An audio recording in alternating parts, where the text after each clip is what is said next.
गोपेश्वर महादेव की कथा। नमस्कार दोस्तों, आप सभी का मेरे चैनल आध्यात्मिक खोज में स्वागत है। आज मैं आपके लिए बहुत सुंदर कहानी लेकर आया हूँ। आखिर महादेव को गोपी क्यों बनना पड़ा। अगर आपको कहानी अच्छी लगे तो चैनल को सब्सक्राइब करना न भूलें, लाइक और कमेंट ज़रूर करें। भाइयों और बहनों, भगवान शिव से बड़ा कोई श्री विष्णु का भगत नहीं और भगवान विष्णु से बड़ा कोई श्री शिव का भगत नहीं है। इसलिए भगवान शिव सबसे बड़े वैष्णव और भगवान विष्णु सबसे बड़े शैव कहलाते हैं। 9 साल के छोटे बाल रूप में जब श्री कृष्ण ने महाराज का उद्घोष किया तो वृंदावन में पूरे ब्रह्मांड के तपस्वी प्राणियों में भयंकर हलचल मच गई कि काश हमें भी इस महाराज में शामिल होने का मौका मिल जाए। दूर दूर से गोपियाँ, जो कि पूर्व जन्म में एक से बढ़कर एक ऋषि मुनि तपस्वी योगी भगत थे, महाराज में शामिल होने के लिए आतुरता से दौड़े आए। महाराज में शामिल होने वालों की योग्यता को परखने की जिम्मेदारी थी श्री ललिता सखी की, जो स्वयं श्री राधा जी की प्राण प्रिय सखी थी और उन्हीं की स्वरूपा भी थी। सज्जनों, हमेशा एकांत में रहकर कठोर तपस्या करने वाले भगवान शिव को जब पता चला कि श्री कृष्ण महाराज शुरू करने जा रहे हैं तो वो भी अत्यंत खुश होकर तुरंत अपनी तपस्या छोड़ पहुँचे श्री वृंदावन धाम और बड़े आराम से सभी गोपियों के साथ राजस्थल में प्रवेश करने लगे।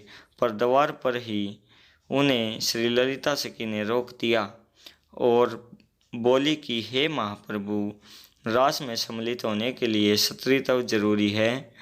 तब भोलेनाथ ने तुरंत कहा, ठीक है तो हमें भी क्षत्रिय बना दो। तब ललिता सखी ने भोलेनाथ का गोपी वेश में श्रृंगार किया और उनके कान में श्री राधा कृष्ण के युगल मंत्र की दीक्षा दी। चूँकि भोलेनाथ के सिर की जटा और दाढ़ी मूछ बड़ी बड़ी थी, इसलिए ललिता सखी ने उनके सिर पर बड़ा सा घूंघट डाल दिया जिससे किसी को उनकी दाढ़ी मूछ दिखाई न दे। महादेव भोलेनाथ के अति बलिष्ठ और बेहद लंबे चौड़े शरीर की वजह से वो सब गोपियों में एकदम अलग और विचित्र गोपी लग रहे थे, जिसकी वजह से हर गोपी उनको बड़े आश्चर्य से देख रही थी। महादेव को लगा कि कहीं श्री कृष्ण उन्हें पहचान ना लें, इसलिए वो सारी गोपियों की भीड़ में सबसे पीछे जाकर खड़े हो गए। अब श्री कृष्ण भी ठहरे मजाकिया स्वभाव के और उन्हें पता तो चल ही चुका था कि स्वयं भोले भंडारी यहाँ पधार चुके हैं। तब उन्होंने विनोद लेने के लिए कहा कि महाराज सबसे पीछे से शुरू किया जाएगा। इतना सुनते ही भोलेनाथ घबराए और घूंघट में ही दौड़ते दौड़ते सबसे आगे आकर खड़े हो गए।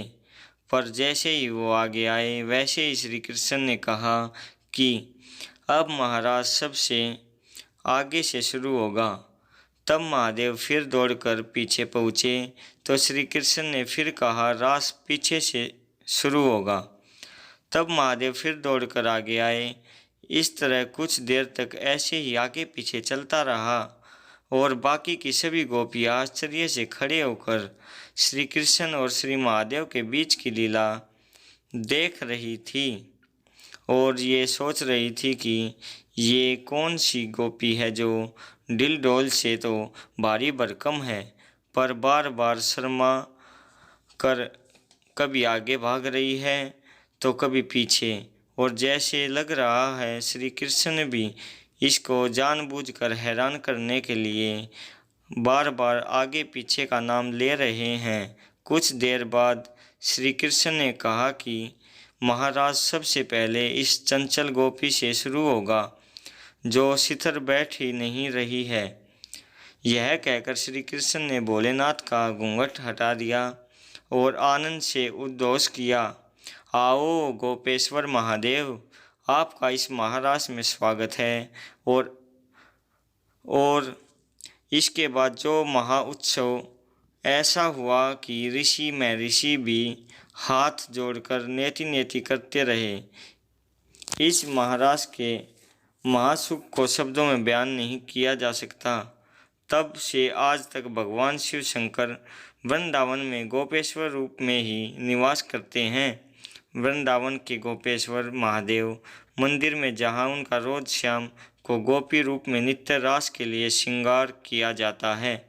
भाइयों बहनों, श्री गोपेश्वर महादेव का दर्शन और इनकी इस कथा का चिंतन करने से श्री कृष्ण की भक्ति में प्रगाढ़ता आती है और इस कलयुग में भक्ति ही वो सबसे सुलभ तरीका है जो इस लोक के साथ परलोक में भी सुख प्रदान करता है। धन्यवाद। राधे राधे।